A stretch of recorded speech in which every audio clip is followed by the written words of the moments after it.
Hello and welcome to an Infinity ITS Season 15 Hot Take and Battle Report. You might ask, hey, this is a little bit after ITS Season 15 has dropped. Don't you normally get Hot Take videos out sooner than this, sometimes on the same day as release? And yes, sometimes I do, if I'm lucky enough to. But over the last couple of days, my house was struck by lightning. And if that sounds a little scary and a little weird, it was. Not a fun time. We've gotten the damage that was dealt fixed up. The main thing that happened was that our router was blown out, which means no video updates. But here we are, back online with a medium to hot take on ITS Season 15. This is not going to be a full review, and in particular, I'm not going to be going through scenario on scenario. As I get a chance to, I will play those, and I'll talk about my thoughts on those as we play them. We'll be playing Bipong this evening, and I'll talk about Bipong as part of the game. Weird scenario name, by the way. But this is just an initial assessment and appraisal of ITS Season 15 and what I liked about it. So the first thing about ITS Season 15 that I think is actually really worth talking about is the fluff. It's just one page on page 3, but I am here for this. This actually makes me really want to read Endsong now. Normally I like the Infinity fluff, but it hasn't been doing a lot for some time, and it's doing some stuff now.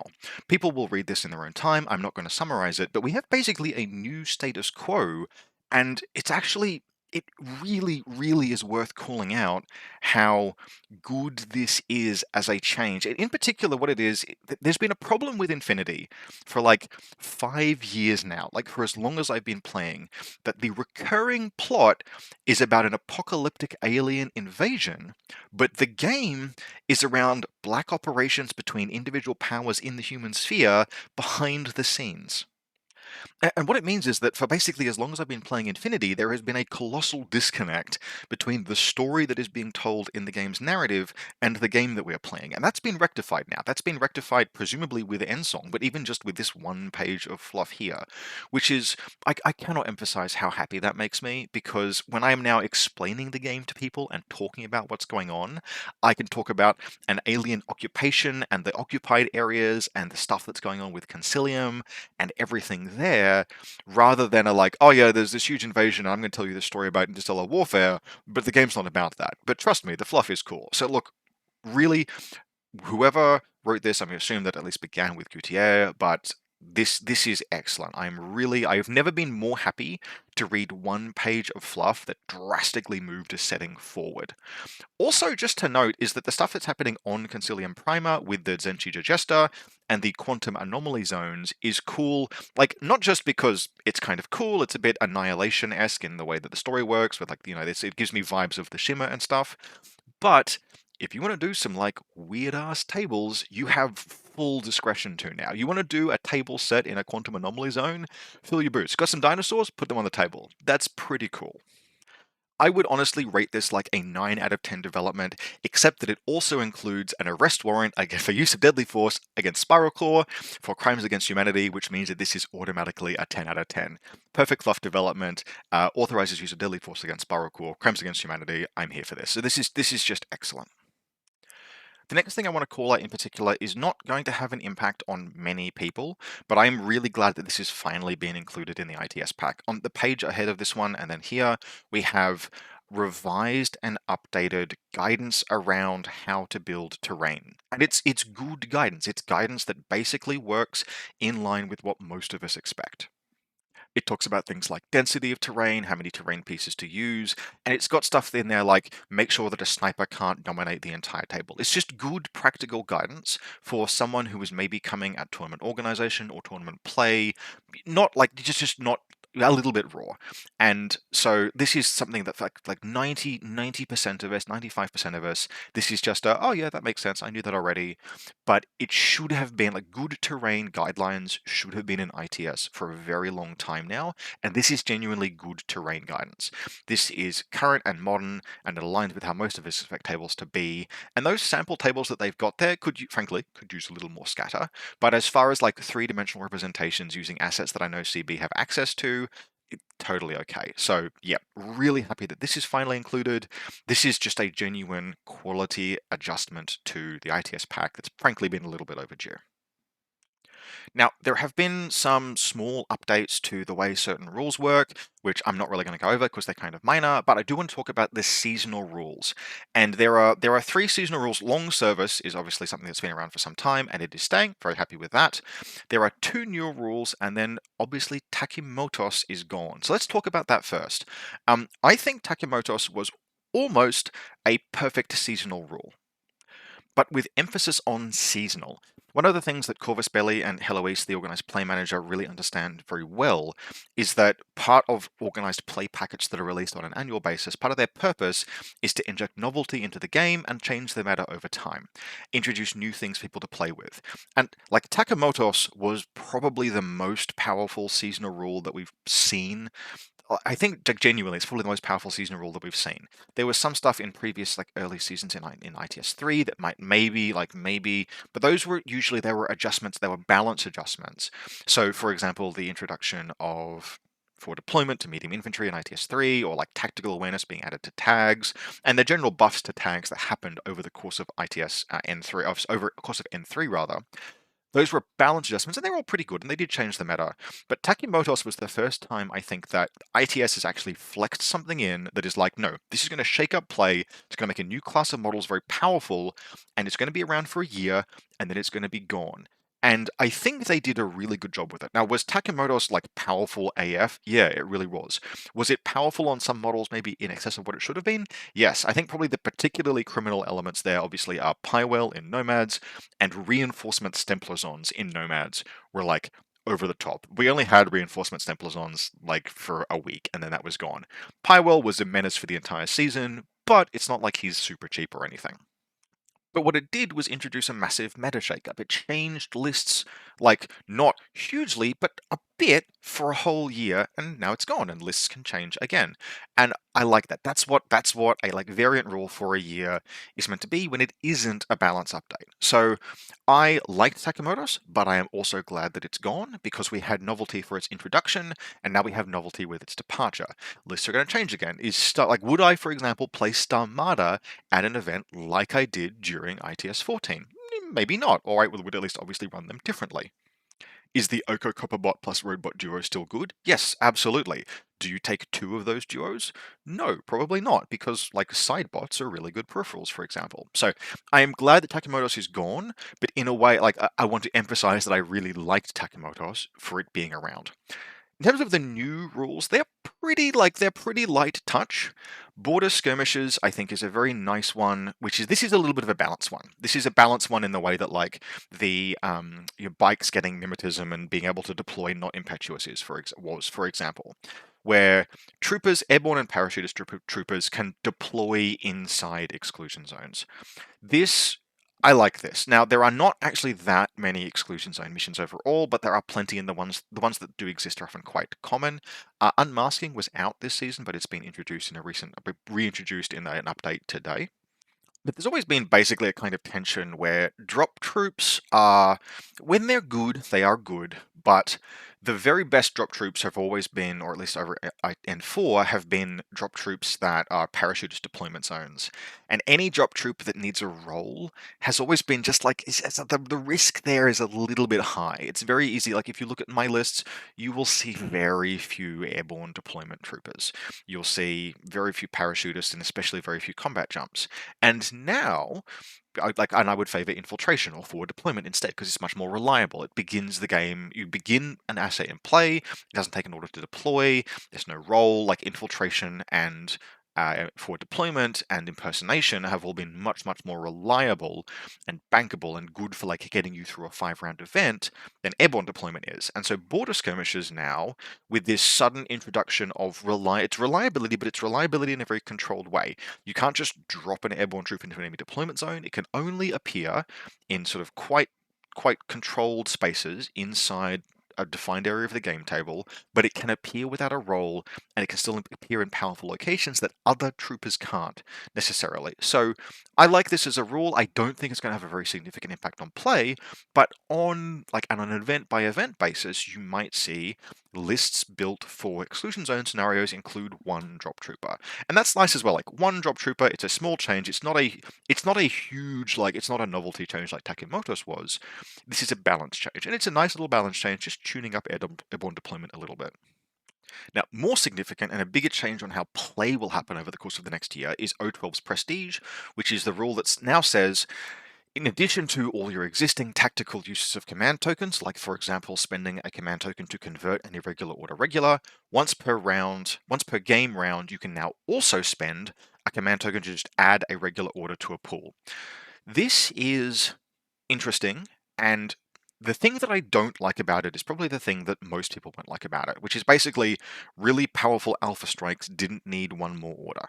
Achilles running into your deployment zone did not need one more order. The Sujan did not need one more order. Things that were already going to run across the table and kick your face in didn't need one more order. Outside of that, I really like it. And I like it in particular because it's impactful, especially on the lists that I write.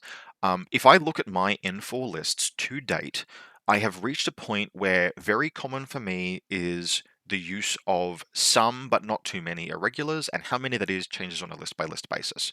In Haqqislam it is more because I have access to Saladin as a lieutenant. In other lists it's usually 2, sometimes 3. And that number has become pretty static over time because I have learned that how I play, that's how many irregulars I can take using command tokens to turn those orders regular.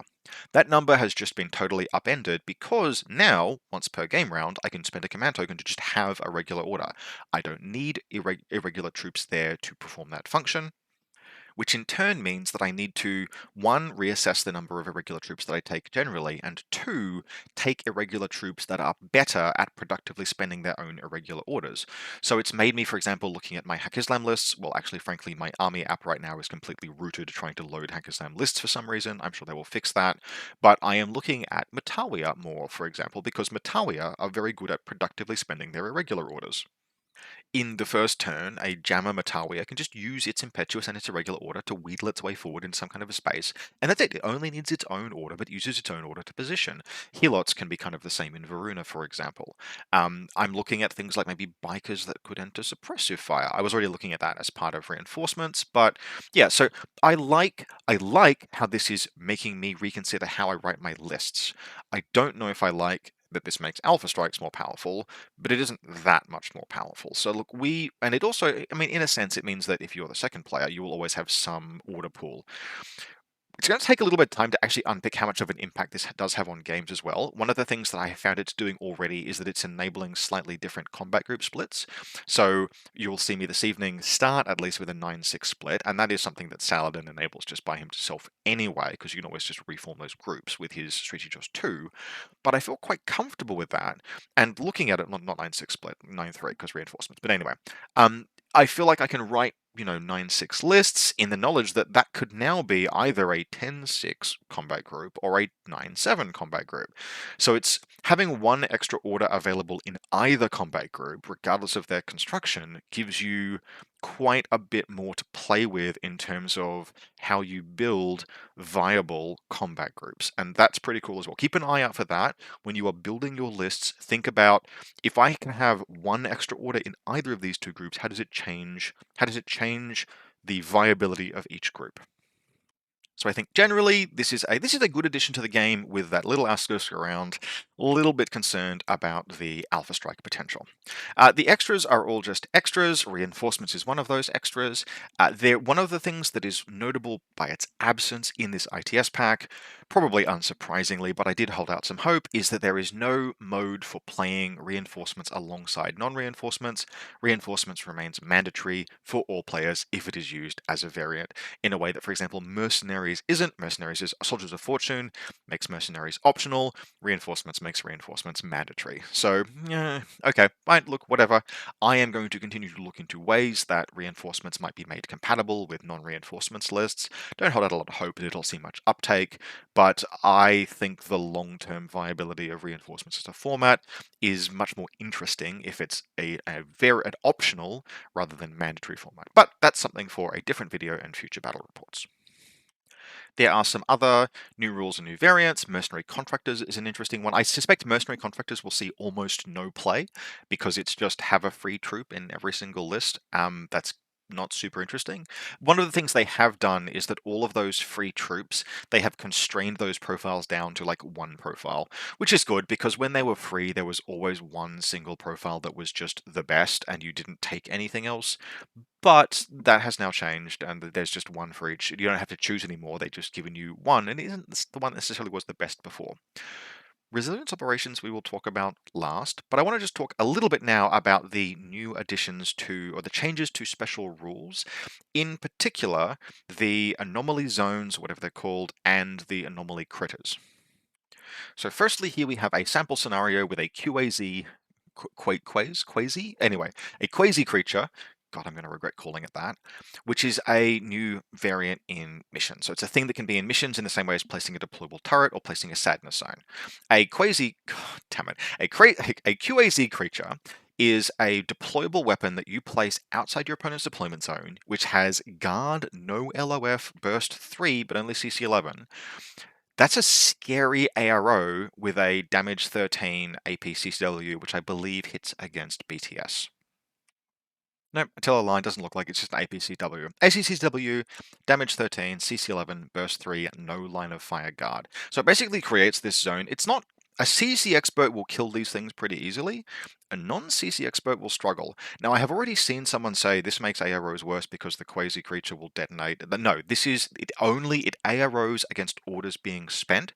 It has no effect on you if you declare AROs. So, for example, you can't deploy a QAZ creature in zone of control of the enemy link team and then shoot the enemy link team expecting the QAC creature to trigger, but you can put the QAC creature down and then demand that your opponent solve it. Now, Burst 3 is very, very good for an ARO, but it's only CC 11, and your average martial artist will put this down to CC 8, and then they themselves will be on like CC 26, which means they have a very, very high chance of, not certainty, but very high chance of winning the face-to-face roll and killing the thing. And because it always AROs, you can just, you can impetuous a Morlock and kill the thing if you are prepared to do so. Not every list can do that. Not every list has an easy solution. And every now and again, the Morlock will fluff it or the QAZ creature will crit. So this can go either way, but I want to play with this. I don't have a firm opinion on it yet, but it's kind of cool. I will admit I have one degenerate thing I want to do, which is that a QAZ creature has wounds, so I want to play a scenario with this as combined army, where my opponent's QAZ creature represents a free wound for either my Sheshkin or my Umbra at the beginning of the game. I just know that the first time I do that, I'm going to get crit and lose Sheshkin, but at least in theory, that's kind of cool. So I like these. I think they are pretty manageable. We will have to see. I think there are going to be some cases where some tables allow you to place like a really degenerate one of these. So my suggestion is if you have some close combat, bring some close combat and think about where your opponent is going to put this thing down. Because if you can just deal with it cleanly with like, Lang Kai in Svalaheimer or something, just take it out. It's going to be much, much better for you than if you are locked down terribly because you didn't realize where your opponent was going to put this damn thing. It is worth noting that they will go down before the deployment phase, so you'll always deploy knowing that it's there. So counter deployment should be very possible. But yeah, when you're picking your deployment zones, think about the QAZ, the quasi creature location where it might be going. The other one that is worth talking about, obviously, is the quantum anomaly zones themselves, so the QAZs. And these are the sadness zones, the decompression zones from previous ITS 14, made even sadder. Now, I have seen many people very sad about these. I'm going to go out on a limb here. I'm actually going to defend these from a design perspective. Specifically, the decompression zones in ITS 14, I think they straddled the line between mere inconvenience and genuinely frictional game element that players had to engage with. And that is not what you want. If a game element is present, it should be meaningful and players should have to engage with it. And that includes game elements that cause friction. Friction is very important in the experience of play. players must have obstacles to overcome, and Infinity traditionally has been a game that is very, very good at imposing obstacles for players to overcome beyond just those imposed by the opposing player.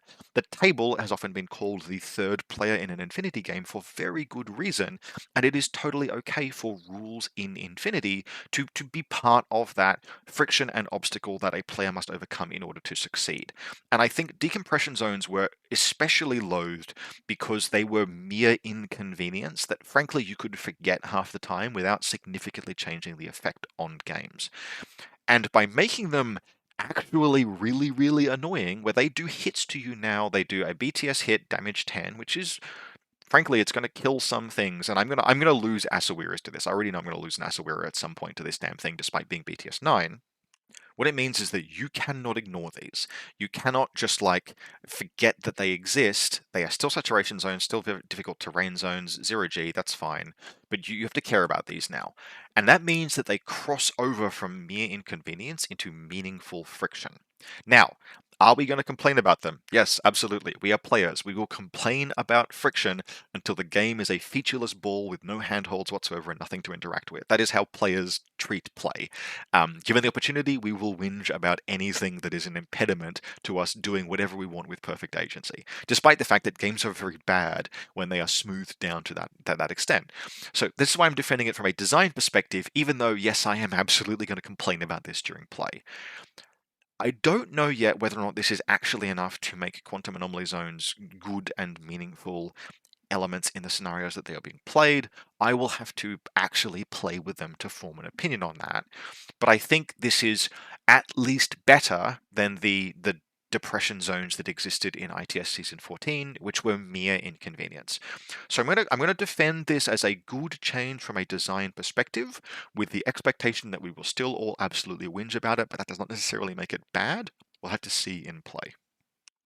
And the last thing I want to talk about is resilience operations, otherwise known as the biggest cock tease Corvus Belli has ever put in front of me, god damn, because this looks super cool. In short, what Resilience Operations promises to be is a randomly generated game mode where battlefield conditions and objectives are set by drawing from a deck of cards which includes both of those. Each player will select some battlefield or a battlefield condition which will affect the game, and each player will have their own objectives which are drawn from an objective deck, and it will be draw 4. Basically every game that you play with Resilience Operations will be you draw 4 and pick 3 tactical objectives, and each tactical objective will be scoreable for up to 3 points, but you count as scoring it as you've scored it at least 1, and you get a point for scoring more tactical objectives. So if you, for example, score each of your tactical objectives once from the maximum of 3, and your opponent only scores 2, then you'll get 4 points, 1 for each of the 1 points you've gotten to your tactical objectives, and then 1 for having scored more. You could then score more points by scoring each of your tactical objectives up to the 3 that they maximize out at, which gives you your 10 points per game. Tactical objectives are going to engage with a bunch of different things. There are going to be beacons on the table and destroyable objectives and all of this kind of stuff. And I am really excited for this. I think this could be very, very cool. I won't know how cool until I play it. Who knows? I don't know how much stress this will put on list building.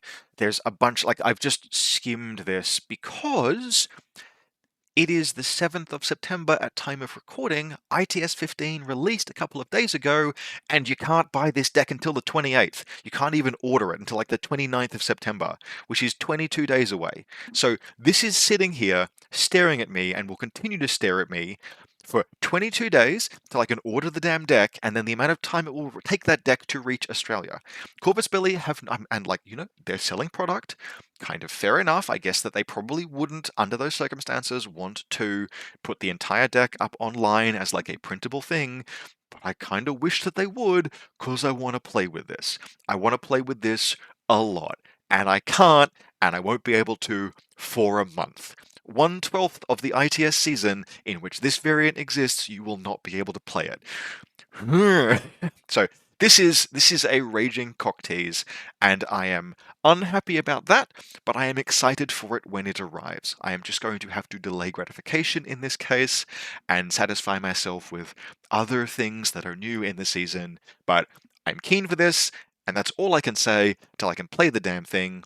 If Corvus Belli sees this, any kind of advance notice on what's in these, I would love to be able to talk about that or do something about it, and I'm just going to have to wait. I'm going to have to wait, and I've made my peace with that.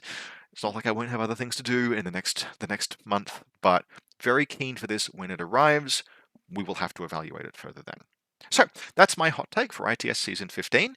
As I mentioned, we will cover scenarios as we play them, and the first one we're going to play is the terribly named Bipong. So I'll talk about the scenario a little bit more when we get to actually playing it and deployment, but here is the list that I played, and this is just a whiff on good Haqqislam stuff. It is running, in particular, you do need specialists. You need plenty. You need a redundancy of specialists and or high quality specialists for Bipong, but any specialist is fine. And in that vein, I have pulled out an old favorite, which is the Mukhtar MSV2 and USAriadna. Now, to note, by the way, this is a reinforcements list. We are playing this with reinforcements because what my opponent wanted to. I am actually pretty keen to return to regular 300-point games. I am feeling about the limits of like my experiences with reinforcements have been reached until we have an option to play it against regular 300-point lists. But at my opponent's request, this is a reinforcements game, so this is a reinforcements list. My reinforcements pool is the same that has been in every Haqqislam list I have written, basically since a week into reinforcements. It's the Azrael heavy shotgun and then a Sekban Burtak Hakim FTO link. So we have an engineer, a doctor, a long range gun, and a very, very good short range gun for 100 points.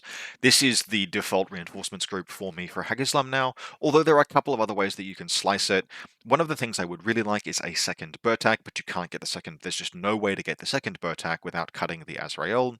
Yeah, and that's a pretty even trade, but in this case, because they're so similar, and because I can only put one Burtak in a link, I like the Azrael. Otherwise, the list itself is an experiment in getting two functional combat groups because I can now spend a command token to add a regular order to a group. So we have, with Saddle and Strategos order, we have a 10 order, 7 regular, 2 irregular primary combat group, and a 3 regular, 1 irregular secondary combat group with the option to add a regular order to either of those.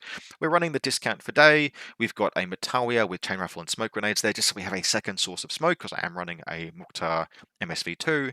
Then we have a hacking package with 2 Hassassin Barids, 1 HD, 1 KHD, and then a backup Ghulam hacker to fuel a guided missile remote. Now, actually playing this, I got plenty of play out of the hacking network. I think I killed 2 models with guided missiles, maybe 1 even, but the presence of those hacking in the list would be very, very relevant in this scenario. But I do kind of wish I'd just run like an Azrael APHMG instead. We'll see in the game that like my opponent is going to have a piece like that, and it's going to do a ton more freaking work just by standing there as an ARO piece. Missiles are good. Missiles are good, but you just don't need to play them in every game. I hadn't used them in a while. I'm like, I'll put guided missiles in this list, and then I did, and now I'm like, I'm going to take guided missiles out of my lists. Yeah. One nice thing about this list is that it is a clean 350 points. I have moved away from trying to trim down reinforcements pools to trigger early reinforcements. I just have not had a game, period, where my reinforcements haven't arrived on turn 3. I just assume that they do that now. Basically, from here on out, my assumption is that they will always arrive on turn 3. So I build them to arrive on turn 3, and since I'm building them to arrive on turn 3, there is no reason not to maximize the points in my primary combat groups. This is my opponent's list. He's playing USAriadna Ranger Force. They'll be proxied with some Nomad models, but that's what he's playing. And his rationale here actually was that we've had like a fair bit of Nomads and a fair bit of hacking stuff. He's played against, I mean, it's Canberra. There are a lot of Nomads, so he's played, and we have dedicated Nomad players. Like, if I could convince Rob Wright to play literally anything else for any length of period of time, I probably would. But he's been playing against a lot of hacking, and so he's like, I want an army that just doesn't get hacked very much. Now, USAriadna actually have some of the more hackable elements because they have that blackjack. But yeah, this is the list that he played. So he's running a very, very light combat group 2, a pretty classic Ariadna reinforcement section. He has trimmed it down to 4 troopers, despite the fact I think that he could have taken 5 if he had wanted to. And in that light, I think he probably actually should have. I don't think the Briscard is an incredible addition, and I'm pretty sure you can replace that Briscard and Apache with like 2 Apaches and a Beast Hunter or something. In fact, I may be getting this wrong. I think one of these was a specialist. I'm not sure. I can't remember if Apaches are specialists or if Briscards are specialists, but there was something in there that was a specialist. This was reconstituted from memory. So anyway, Margot and Durok, exceptional. They're in basically every Ariadna reinforcement list. Then otherwise, in the main list, we have USAriadna and good stuff. Although USAriadna is like they are in my mind experiencing something of a resurgence. The thing about particularly in the reinforcements meta is that USAriadna run exactly the right kind of lean, which is that you can put an absolute ton of quality AP guns, like AP Spitfires and AP HMGs, at exactly the right price point to fill out a like 12 or 13 trooper list. And like the list that Owen ran with all of the bikes, I actually like genuinely thought was kind of good. And this is another play on that same thing, where there are two quality AP Spitfires and a quality AP heavy machine gun in this list. And on top of that, we still have stuff like the infiltration grunts. We have the Marauder, it's a pure Marauder fire team. We've got 112 motorized. We fit a Devil Dog. We fit a hard case. Like this is just a complete 250-point list. Like you don't need to add anything to this, and it's got enough guns to take on. Like if you have a Pan-Oceanian list, which is like we've taken a tag and 150 points of stuff to support the tag, because that's what a 250-point list looks like, unless you're very specifically running like a carefully chosen tag, like Ed's Maximus list, for example, where there is enough stuff around Maximus to take up the load if he dies. If it's just like, yeah, I have a Yota, that's my list, then this kind of thing where it's like, cool, okay, I have 3 good AP guns. I'm going to hit that Yotum until it dies and have stuff left over. So I'm increasingly liking USAriadna Ranger Force just as kind of like they fit reinforcements better than I expected, because those mid-range like 20 to 30 point things in USARF are like they're quality. All right, so here's our table. Let's talk about Bipong. Bipong is a new scenario. I think it might be fan designed, introduced in ITS Season 15, and it is all around a beacon in the center. We got a nice new pink color for our overlay here, and moving it backwards and forwards. And it's not actually terribly named. Like the name is weird, but the game is going to play like a game of ping pong. So, how does the game work? A specialist in base contact with the beacon, which we are using a 3D model for, which means that it is a 3D as a silhouette 3 solid object, can declare a long skill and move the beacon anywhere to a position anywhere within 4 inches of them, basically yeeting it 4 inches forward. You are trying to get the beacon into your opponent's half of the table and then control it at the end of each round. And there is 1 point for getting it into your opponent's half of the table at the end of the game round, 1 point for controlling it at the end of the game round, and 1 point for controlling one of these side objectives at the end of the game round, for a total of 3 per game round, plus 1 classified. The consoles can also be activated, and activating a console nudges the beacon 2 inches or pushes it 6 inches back towards the center of the table, noting that you're trying to get it, away and into your opponent's side of the table. How we found that it played is that it really just, like this location, it just went back and forth like a game of ping pong, hence the name being kind of reasonable, actually, under the circumstances. But given that there are points for sitting on these objectives, you really want to be doing so, and it's something that my opponent will miss over the course of this game. Anyway, because the scoring is all end of game round, and because I anticipated that really the fight would be happening sort of like, in this space, I didn't choose to go second, but I chose to deploy second on this table side. And I picked this table side so that I would have access to deploy this for my reinforcements in this big tower.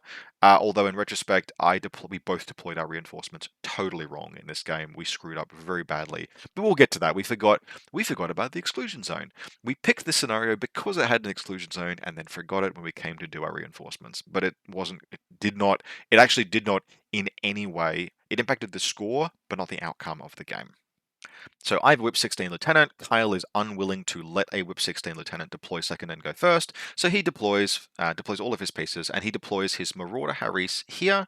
He deploys his Grunts here and here. He deploys his Blackjack Broiled Brass. This Blackjack is going to do a great deal of work without ever firing many, many shots, because this Blackjack has a nice dominant overwatch over the space that the objective is going to be moving around in, and I have 0 guns that can contest the Blackjack. I could try and shoot a pitcher at him, but he's really not very reachable with one, and then hack him, missile him probably, but I just don't have an Azrael. I don't have a gun. I don't have Nauf. I can't put him down. So he's going to stand there the entire game and make me wish that I had bought an actual weapon capable of inflicting damage that wasn't a Red Fury.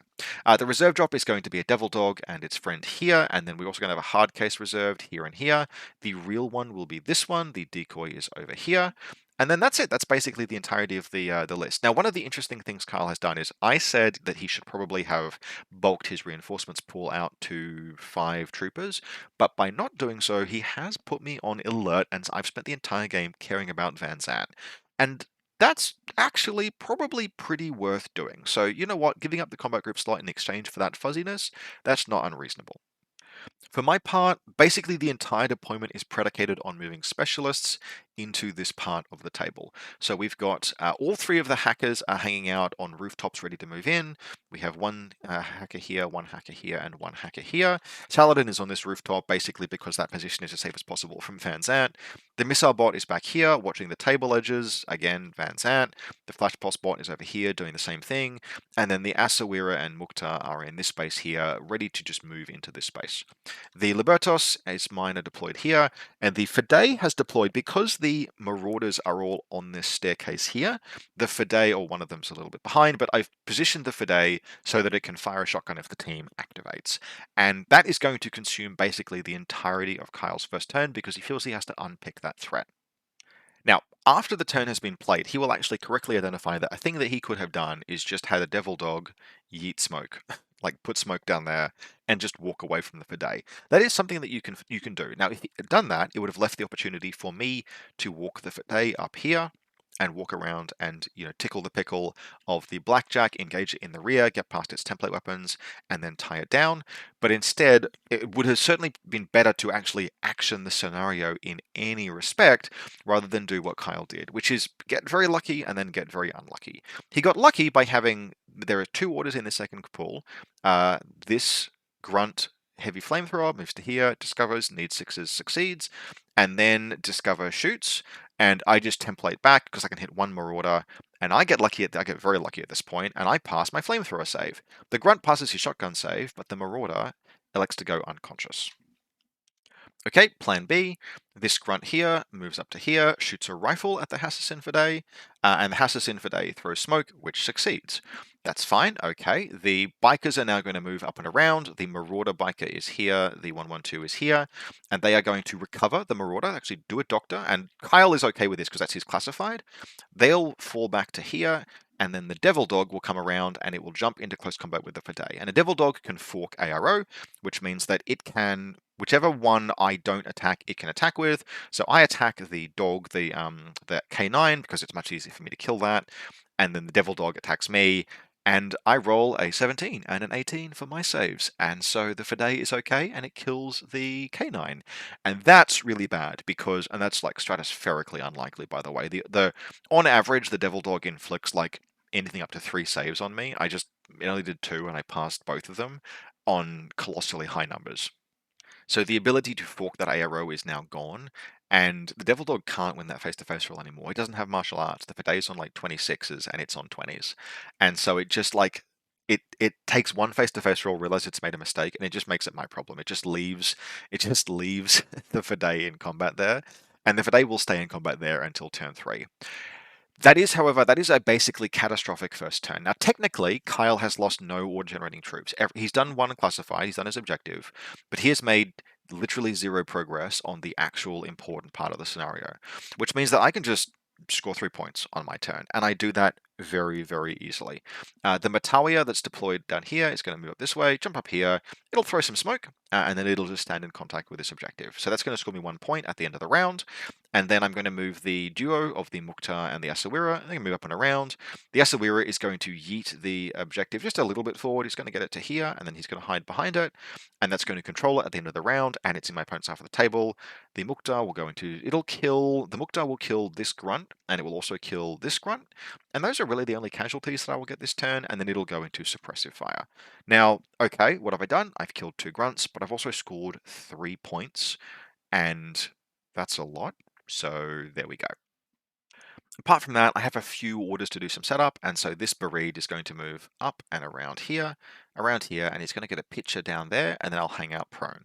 And this picture is, I don't quite have enough orders. I think if I'd elected to not try and kill this grunt, I would have enough orders to attempt a missile attack on the Marauder team, but it would have been like one order to spotlight, one order to missile, and that would have been basically it. So instead what I've done is I've just put a picture down here so that if the Marauder team activates, I can start spotlighting them. It is at this point that canny players will realize that Marauders have stealth, so I'm not going to be doing that, but the principle was sound. So Carl begins his turn 2, and we have this Asawira hanging out on this objective, and Carl goes into problem-solving mode. The first thing that happens is pretty straightforward, where this camouflage marker pops down here, walks around here, and blows my Mukhtar away. It's the hard case, he just double templates me, I suppressive fire him, I kill him, he kills me. This is a very, very good trade for the hard case. Hard cases are good. Hard cases are basically fair versions of Libertos, and a fair Libertos is still a very, very good pace. So hard case just killed 36 points for a 12. Good trade, hard case. There is a little bit of effort, I think. No, he doesn't even bother. He just leaves the Fide in close combat. One of us will solve that problem at some point. He'll probably do it in the next round. But he decides that this is my problem now. And also one of the things that that does is that it means that I am not going to be close to reinforcement threshold. And because I'm pinned in with the Fide, like I can't dodge with the Fide in any meaningful capacity. Things are moving around the Fide a whole bunch over the course of this game, but it is literally pinned into a corner by the corpse of the Canine and the Devil Dog. It can't move, so there's no dodge that I can make. So it just sits there, and it will sit there until round 3. Regardless, with the Mukhtar dealt with, it's now time for the reconstituted Marauder team. Remember that although this Marauder here, one of the paramedics went down to the shotgun of the Fide, it was recovered by the 112, and so the team moves up and around. And this is the part of the game where, like, yes, I have hacking arrows, I have this repeater area here, but I would really, really like literally a gun. Like if I had an Azrael standing up here, then I would be forcing Kyle to throw smoke, and if he's throwing smoke, it is so much more difficult for him to kill the Asawira. Instead, he does what he does in this case, which is move one of the Marauders, have Linked, heavy pistol, heavy flamethrower, and it takes, I think, 2 orders plus 1 to coup de grace, so I can't regenerate, to kill the Asawira, and then he uses the remaining, I think there's not many remaining orders, but he'll use the remaining order to pong the objective forward. Okay, cool. I'm just going to try and do the same thing back. I've spotlit the Marauder that did all of the killing in ARO, so I drop a missile on its head and I kill it. And then one of the Assassin Bereeds, I think it's actually the killer hacker, climbs down, runs around here. Smoke is dropped by Zerlekia. And under the cover of smoke, I just yeet the objective back forward into pretty much the exact position that it's in now, and I sit underneath it. This mutt is still hanging out on this objective, so I've scored another 3 points this turn, which means that I'm on 6 and Kyle is on 1 for his classified. So at this point in the game is actually over. I've won a major victory at the end of turn 2. We are going to play on, and at this point we will get things very, very wrong because we will both forget that reinforcements can't deploy in an exclusion zone. I should have remembered this, but I have been... Look, it's been a stressful couple of days. I'm just gonna... Like, did lightning hit my house? And other things have been happening. I was in no mood to play on anything but muscle memory. So we both forgot this very badly, and we had a final turn big scrap, which I will show for the sake of completeness. And so here we have the beginning of the hot mess of reinforcements landing. What is going to happen is that we're both going to forget about the exclusion zone, so reinforcements are going to drop down basically on top of each other, and by the end of the game we're going to have 2 drop pods basically next to each other, and the Pong beacon like sitting in the middle of the table, just being a total mess. And it is at this point that the pressure of the beacons, the repeaters that I've laid, by this point I have 3 here, here, and here. That repeater area is going to exert too much pressure on Kyle's ability to contest this area, because although he's going to kill everything in this space, and I'm going to land my reinforcements and kill everything in his space, well, not everything, actually only a couple of things. I really don't have the capacity to dislodge. In particular, Duroc is going to be a pain. But Margot, for example, Margot is going to land and then run around to here, but because he doesn't have enough orders to deal with these repeaters, she's going to get spotlit, and this is going to get missiled immediately, so he won't score a point for securing a a console at the end of the round, and we'll just do a little bit more bonk bonk back and forward, and that is going to change the score. If I had done literally nothing, if I just put my reinforcements down over here or something, at the end of the game, I would run up. I did what I did. I run around to secure the HVT, and I would score 8 points to Kyle's 1 for his classified. Sorry, no, not 1. 2, because he had at this stage gotten the console into my side. Instead, what happens is that I kill everything around the console and I bonk it back forward, but I'm not able to contest it, which puts the score at 9 to 1. So my reinforcements arriving illegally, like Kyle's arrived illegally, did something. Actually, this is the first game I've had where reinforcements have done anything meaningful to progress the score. They have scored me 1 point and denied my opponent 1 point because we played them illegally. So, as you might guess, I'm increasingly kind of underwhelmed with reinforcements. The variant does accomplish a couple of things. It does move the center of dramatic tension for the game closer to the end. It is very rare. No, it's not actually very rare. Reinforcements turn 3 is still a spike. It is a spike of drama, but it is still kind of just a denouement. It's kind of just a mop-up. I have not yet seen reinforcements actually really materially change the outcome of the game. They just give you something to do, something big to do in the third turn. So I am falling out of love with them until an asymmetric variant is introduced, because the play experience is just too symmetrical, game on game on game. And I just haven't had reinforcements do anything in any game I've played where we've had full access to the rules. So I'm just going to keep running events with them because local players like them, and it is something different, and there is something to be said for novelty. It's just that I am exhausting that novelty very quickly. However, this is not a recap of reinforcements. This is talking about Bipong, the scenario, and it was pretty cool. I liked this scenario. I think it succeeds at the essential thing that a scenario has to do, which is that it forces conflict in an interesting way, but it forced conflict without making the game a game of annihilation. And that is actually a surprisingly challenging needle to thread in Infinity, and not every scenario succeeds in that. The fact that how the game rhythm went is that both players, well, actually Kyle's obviously lost his first turn to my Fide, but both players pushed in on the same part of the table, turn on turn on turn, without going into each other's deployment zones and kicking each other in the nuts. And that's actually kind of the ideal Infinity play experience. I don't know if scoring is necessarily balanced, because I felt it was pretty easy to score heavily, and I feel like it would be difficult to score. I definitely recommend treating the actual Pong as a Silhouette 3 provides cover kind of piece, because it's going to be perishingly difficult otherwise, in some cases on some tables, as the first player. But the scenario really succeeded in making players engage without forcing players to annihilate one another. So it gets a big tick from me on that front. And the consoles give you just enough to do around the edges. I think we're going to see, it's going to be pretty often where like one player runs a meaningless troop up to one console and the other player runs a meaningless troop up to the other. And like maybe you attempt to kill those at some point, kind of sometimes. The focus is really around the actual beacon, the Pong, but that's fine. And it played with a fun rhythm that had people doing things for the entirety of the game. And so I really can't call it anything other than a success on that ground.